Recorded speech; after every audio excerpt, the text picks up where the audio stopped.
পর্বের শুরুতেই আমরা দেখি রাহুলের বাবা রাহিকে বলছেন তোমার মনের আশা যেন পূরণ হয়। পাশেই দাঁড়িয়ে আছে তিতলি। সে জানায় যে আঙ্কেলের জামা শুকিয়ে গেছে, কিন্তু তিতলির মা একটু রসিকতার সুরে বলে ওঠেন, এতটুকু কাজ তো তুইও করতে পারতিস। তিতলি অবশ্য বিষয়টা এড়িয়ে যায়। এরপর সামনে আসে একটি গুরুত্বপূর্ণ দৃশ্য। রাহি জানায় সে আসলে বিয়ে করতে চায় না। বাবা অবাক হয়ে জিজ্ঞেস করেন, তুই কি সত্যি শিওর? রাহি স্পষ্ট করে বলে সে শুধু বোনের জন্যই এই বিয়েতে রাজি হয়েছিল। এখন তিতলি যখন রাহুলকে পেয়ে গেছে এবং বিদেশে যাবে, তাহলে তার বিয়ে করার কোনো কারণ নেই। এই কথা শুনে বিতলি কিন্তু মোটেও খুশি হয় না। সে রাহিকে মনে করিয়ে দেয়, দিদি, তুই বিদেশে না গেলে আমার সংসার কে গুছিয়ে দেবে?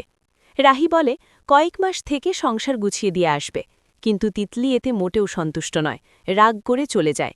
এদিকে রাহির বাবা মনে মনে ভাবতে থাকেন তার মেয়ে কতটা নিঃস্বার্থভাবে বোনের জন্য সব কিছু করে যাচ্ছে। এরপর দৃশ্য বদলায়। রাহি আর রাহুলের ঠাম্মি দুজনে গল্পে মেতে উঠেছেন। দুই পরিবার রাহুলদের বাড়িতে মিলিত হবার সিদ্ধান্ত নেয়। সেখানেই হবে মেহেন্দি আর সঙ্গীত অনুষ্ঠান। পরের দিন রাহিকে তার মা গহনা পরিয়ে সাজিয়ে দিচ্ছেন। ছোট কাকি বললেন, একদম নতুন বউয়ের মতো সেজে থাকিস। তিতলিকেও গহনা দেওয়া হলো, কিন্তু সে পরতে রাজি হল না। তখন রাহি নিজের গহনাই বোনকে দিতে চাইল। রাহিমা এতে আপত্তি জানালেন, তবুও রাহি বোনের জন্য আপোষ করল।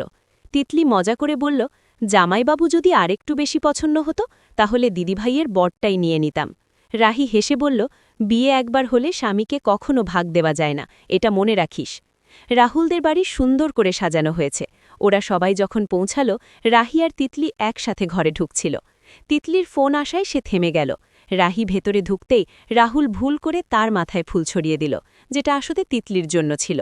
রাহুল হতাশ হয়ে বলল, যতবার তিতলিকে সারপ্রাইজ দিতে যাই ততবারই রাহি পেয়ে যায়।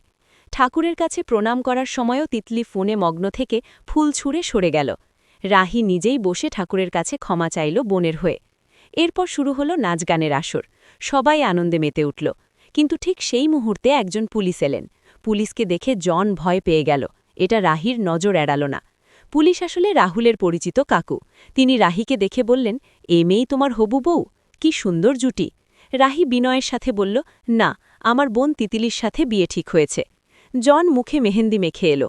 অদ্ভুত অজুহাত দিয়ে বলল, মশা মারতে গিয়ে মুখে লেগে গেছে। রাহি মনে মনে ভাবল, জনকে চোখে চোখে রাখতে হবে, এই কিছু একটা করতে চাইছে। আগামী পর্বে দেখা যাবে রাহুল তিতলিকে জানাবে সে এখনই বিদেশ যেতে পারবে না, কিন্তু হেডফোনে ব্যস্ত তিতলি ভুলবশত ঠিক আছে বলে দেবে। রাহুল ভাববে তিতলি সম্মতি দিয়েছে। এই কথা রাহিকে বললে রাহি অবাক হয়ে যাবে। তো বন্ধুরা, আজকের পর্বটি কেমন লাগলো? ভালো লেগে থাকলে অবশ্যই কমেন্ট করুন, শেয়ার করুন এবং চ্যানেলটি সাবস্ক্রাইব করতে ভুলবেন না।